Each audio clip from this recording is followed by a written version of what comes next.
السلام علیکم ناظرین، پاکستان اور دنیا بھر سے 10 بڑی خبریں آپ کے ساتھ شیئر کرتے ہیں۔ سب سے پہلے بات کرتے ہیں مونسون کی تازہ اور طاقتور لہر نے ایک بار پھر پنجاب کے شہروں میں شدید تباہی مچا دی ہے۔ لاہور، گوجرانوالہ، وزیر آباد، قصور، سرگودا اور دیگر کئی علاقوں میں رات بھر موسلادھار بارش ہوتی رہی، جس کے نتیجے میں نشیبی علاقے پانی میں ڈوب گئے ہیں۔ متعدد شاہراہیں اور گلیاں تالاب کا منظر پیش کرنے لگی ہیں، جبکہ شہریوں کو شدید مشکلات کا سامنا کرنا پڑ رہا ہے۔ کئی مقامات پر بجلی کی فراہمی بھی متاثر ہوئی ہے اور ٹریفک کا نظام پوری طرح درہم برہم ہو گیا ہے۔ مختلف علاقوں میں کچی اور کمزور چھتیں گرنے سے جانی نقصان ہوا ہے ناظرین، جبکہ کئی افراد زخمی بھی ہوئے ہیں۔ دوسری جانب جنگ میں دریائے چناب میں پانی کی سطح خطرناک حد تک بلند ہو رہی ہے، جس کے بعد ضلعی انتظامیہ اور متعلقہ اداروں نے ہائی الرٹ جاری کر دیا ہے۔ NDMA کے مطابق آئندہ 48 گھنٹے انتہائی اہم ہیں، کیونکہ ملک بھر میں مزید بارشوں کی پیشگوئی کی جا رہی ہے اور دریاؤں میں پانی کی سطح مزید بلند ہونے کی توقع ہے۔ حکومت کا کہنا ہے کہ واسا، ریسکیو 1122 اور ضلعی انتظامیہ مسلسل نکاسی آب اور امدادی کاموں میں مصروف ہیں، مگر ناظرین زمینی صورتحال یہ ہے کہ کئی شہروں میں پرانا نکاسی آب کا نظام ایک بار پھر ناکام ہوتا دکھائی دے رہا ہے۔ سکول بند ہیں، کئی بازاروں میں کاروبار متاثر ہوا ہے اور شہریوں کی نقل و حرکت بھی شدید متاثر ہوئی ہے۔ اگر بارشوں کا یہی سلسلہ جاری رہا تو آنے والے دنوں میں سیلاب کی صورتحال مزید سنگین ہو سکتی ہے اور متعلقہ اداروں کی کارکردگی ایک بار پھر بڑے امتحان سے گزر رہی ہے۔ جبکہ ناظرین حکومت کے جو بڑے بلند و دعویٰ تیاری کے ارادے تھے اور بڑے جو اعلانات تھے وہ زمین بوس ہو گئے ہیں۔ دوسری اہم خبر بلوچستان سے ہے، جہاں وزیر اعظم شہباز شریف نے اپنے دورہ بلوچستان کے دوران کئی بڑے ترقیاتی منصوبوں کا اعلان کیا ہے۔ وزیر اعظم نے کراچی سے چمن تک 300 ارب روپے کی لاگت سے ایک جدید شاہراہ بنانے کا اعلان کیا ہے، جو 2 سال میں مکمل کی جائے گی۔ یہ وہی سڑک ہے ناظرین جسے ماضی میں بار حادثات کی وجہ سے خون کی سڑک کہا جاتا رہا ہے۔ اس کے علاوہ بلوچستان کے 27,000 زرعی ٹیوب ویلوں کو سولر توانائی پر منتقل کرنے کے لیے 50 ارب روپے مختص کیے گئے ہیں، تاکہ کسانوں کو سستی بجلی میسر آ سکے اور زرعی پیداوار میں اضافہ ہو سکے۔ دوسری جانب صدر آصف علی زرداری نے بھی بلوچستان کے وزراء اور حکام سے ملاقات کی ہے اور ترقیاتی منصوبوں کو تیز رفتاری سے مکمل کرنے، عوامی مسائل کو حل کرنے اور سیکیورٹی اداروں کے ساتھ بہتر رابطے پر زور دیا ہے۔ حکومت کا کہنا ہے کہ ان منصوبوں سے بلوچستان میں روزگار بڑھے گا، تجارت میں اضافہ ہوگا اور صوبے کی ترقی کا نیا دور شروع ہوگا۔ تاہم ناظرین ناقدین اور مقامی حلقوں کا موقف ہے کہ جب تک صوبے میں امن و امان کی صورتحال مکمل طور پر بہتر نہیں ہو جاتی، صرف ترقیاتی منصوبے عوام کی تمام مشکلات حل نہیں کر سکتے۔ بہرحال ناظرین بلوچستان کے عوام کے لیے یہ اعلانات امید کی نئی کرن سمجھے جا رہے ہیں۔ امکان ہے کہ کل ان منصوبوں کے فنڈز، ٹائم لائن اور عملی آغاز سے متعلق مزید تفصیلات سامنے آئیں گی۔ تیسری اہم خبر پاکستان اور افغانستان کے تعلقات سے متعلق ہے ناظرین۔ افغان طالبان نے ایک مرتبہ پھر واضح الفاظ میں کہا ہے کہ پاکستان کے سیکیورٹی مسائل پاکستان کے اپنے اندرونی معاملات ہیں اور انہیں پاکستان کو خود حل کرنا ہوگا۔ یہ بیان ایسے وقت میں سامنے آیا ہے جب پاکستان مسلسل یہ موقف اختیار کر رہا ہے کہ کالعدم TTP سمیت بعض دہشت گرد تنظیمیں افغان سرزمین استعمال کر کے پاکستان میں بڑے پیمانے پر حملے کر رہے ہیں۔ طالبان حکومت ان الزامات کو مسترد کرتی ہے ناظرین اور کہتی ہے کہ افغانستان کسی دوسرے ملک کے خلاف اپنی سرزمین استعمال نہیں ہونے دے رہا اور اگر پاکستان کو اپنے داخلی مسائل پر توجہ دینی چاہیے تو وہ تبھی ان معاملات پر قابو پا سکتا ہے۔ زمینی حقیقت یہ ہے ناظرین کہ پاک افغان سرحدی علاقوں میں کشیدگی بدستور موجود ہے اور دہشت گردی کے واقعات میں بھی کمی نہیں آ رہی۔ دونوں ممالک کے درمیان اعتماد کا فقدان مسلسل بڑھ رہا ہے، جس کا اثر سرحدی تجارت، آمد و رفت اور دونوں ممالک کے عوام پر پڑ رہا ہے۔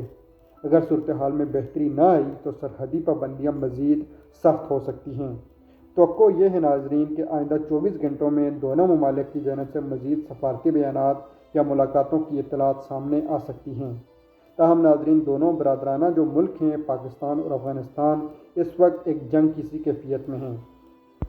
چوتھی اہم خبر ناظرین بلوچستان کے ضلع مستونگ سے ہے، جہاں سیکیورٹی فورسز نے ایک بڑی کارروائی کرتے ہوئے فتنۃ الہند سے تعلق رکھنے والے 13 دہشت گردوں کو ہلاک کرنے کا دعویٰ کیا ہے۔ یہ کارروائی آپریشن عزم استحکام کے تحت کی گئی، جبکہ بلوچستان کے مختلف علاقوں میں کلیئرنس آپریشن بھی مسلسل جاری ہیں۔ اس پیش رفت کے بعد وفاقی وزیر داخلہ محسن نقوی اور بلوچستان کے وزیر اعلیٰ سرفراز بگٹی کے درمیان ایک اعلیٰ سطحی اجلاس ہوا، جس میں دہشت گردی کے خلاف کارروائیوں کا جائزہ لیا گیا ہے۔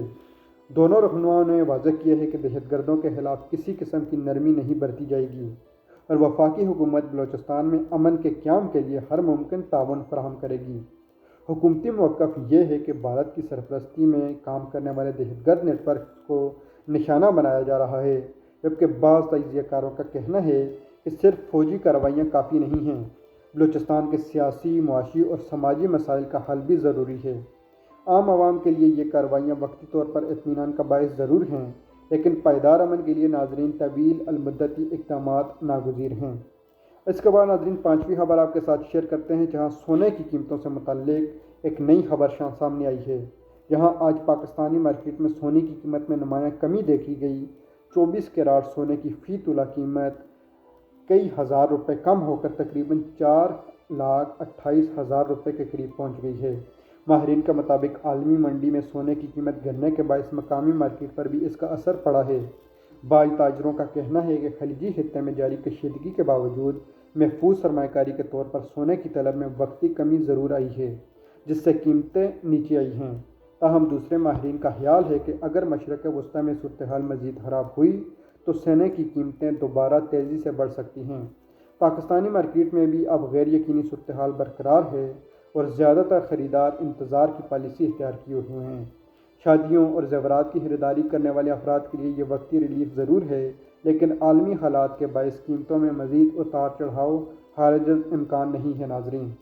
اس کے بعد ناظرین چھٹی خبر کراچی سے ہے، جہاں MQM پاکستان نے کراچی کے حقوق اور نئے صوبوں کے مطالبے کے لیے سڑکوں پر نکلنے کا اعلان کر دیا ہے۔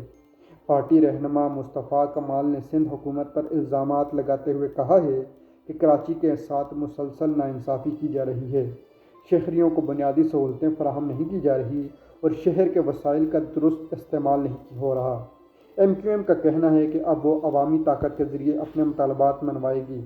دوسری جانب حکومت کا موقف ہے کہ ایسے حساس معاملات کو آئینی اور پارلیمانی طریقے سے حل کیا جانا چاہیے۔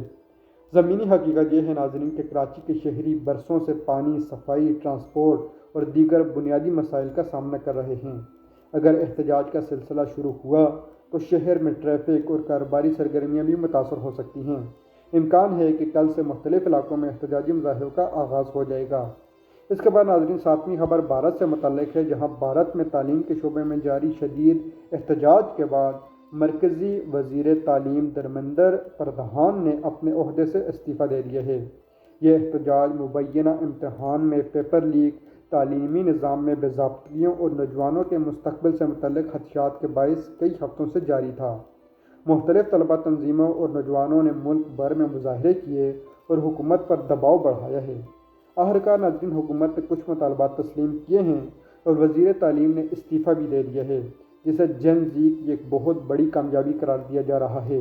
ناظرین یہ ایک ایسی پارٹی ہے جو صرف اس بنیاد پر وجود میں آئی کیونکہ انڈیا کے جو چیف جسٹس ہیں انہوں نے ایک اپنے بیان میں انڈیا کی جوت کو کاکروچوں سے تشبیہ دی۔ اس کے بعد ناظرین انڈیا کے ایک انٹرپرینور نے ایک کاکروچ جنتا پارٹی کی بنیاد رکھی، جس نے اس چھوٹے سے عرصے میں جن زی کی طاقت منوا دی ہے۔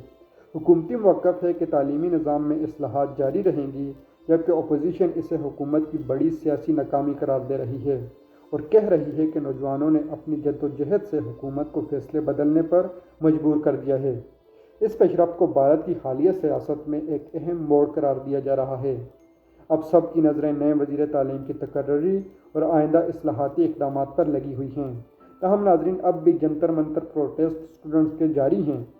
اس کے بعد ناظرین آٹھویں خبر مشرق وسطیٰ سے ہے، جہاں حوثیوں نے دعویٰ کیا ہے کہ انہوں نے سعودی عرب کے جنوبی شہر جیزان پر حملہ کیا ہے، جس کے نتیجے میں علاقے میں آگ بھڑک اٹھی ہے۔ دوسری جانب سعودی عرب نے یمن کے الحدیدہ اور دیگر علاقوں میں حوثیوں کے فوجی ٹھکانوں، مواصلاتی مراکز اور ایسے اہداف پر جوابی حملوں کا دعویٰ کیا ہے جنہیں سعودی حکام کے مطابق بحیرہ احمر میں تجارتی جہازوں کے لیے خطرہ سمجھا جا رہا تھا۔ دونوں جانب سے مختلف دعوے کیے جا رہے ہیں، تاہم اس کشیدگی کے باعث عالمی منڈی میں خام تیل کی قیمت تقریباً $100 فی بیرل کے قریب پہنچ گئی ہے۔ جبکہ بحیرہ احمر میں تجارتی سرگرمیاں بھی متاثر ہو رہی ہیں۔ اگر جنگ کا دائرہ مزید وسیع ہوا تو دنیا بھر میں ایندھن، شپنگ اور روزمرہ استعمال کی اشیاء مزید مہنگی ہو سکتی ہیں، جس کا اثر ناظرین پاکستان سمیت بہت سے ممالک پر پڑے گا۔ آنے والے دنوں میں مزید حملوں یا ممکنہ سفارتی کوششوں پر سب کی نظریں مرکوز ہیں۔ تاہم ناظرین، پاکستان نے بھی سعودی عرب کے ساتھ اپنے ڈیفنس پیکٹ کے تحت حوثیوں کو خبردار کیا ہے کہ سعودیہ کی کسی بھی تنصیبات پر حملہ مزید برداشت نہیں کیا جائے گا۔ نویں اہم خبر ناظرین امریکہ اور ایران کے درمیان بڑھتی ہوئی کشیدگی سے متعلق ہے۔ امریکی صدر ڈونلڈ ٹرمپ نے کہا ہے کہ امریکہ ایران کے ساتھ سفارتی رابطے بھی برقرار رکھے ہوئے ہے، لیکن امریکی فوج ہر قسم کی کارروائی کے لیے مکمل طور پر تیار ہے اور اگر ضرورت پڑی تو بڑے حملے کا آپشن موجود ہے۔ ان کا کہنا تھا ناظرین کہ ایران یا تو مذاکرات کی طرف لوٹ آئے گا یا پھر مزید دباؤ کا سامنا کرنا پڑے گا۔ دوسری جانب ایرانی حکام نے امریکی بیانات پر شکوک و شبہات کا اظہار کرتے ہوئے کہا ہے کہ امریکہ بیک وقت مذاکرات اور دھمکیوں کی پالیسی اختیار کیے ہوئے ہے۔ امریکی کانگریس کی جانب سے ناظرین جنگی اخراجات کے لیے مزید فنڈز کی منظوری نے بھی صورتحال کو مزید حساس بنا دیا ہے۔ عالمی سطح پر اس کشیدگی کے باعث تیل کی قیمتوں اور معیشت پر دباؤ بڑھ رہا ہے، جس کا براہ راست اثر پاکستان جیسے درآمدی ممالک پر بھی پڑ سکتا ہے۔ آئندہ دنوں میں ناظرین دونوں ممالک کی جانب سے کوئی بڑا فیصلہ سامنے آنے کا امکان موجود ہے۔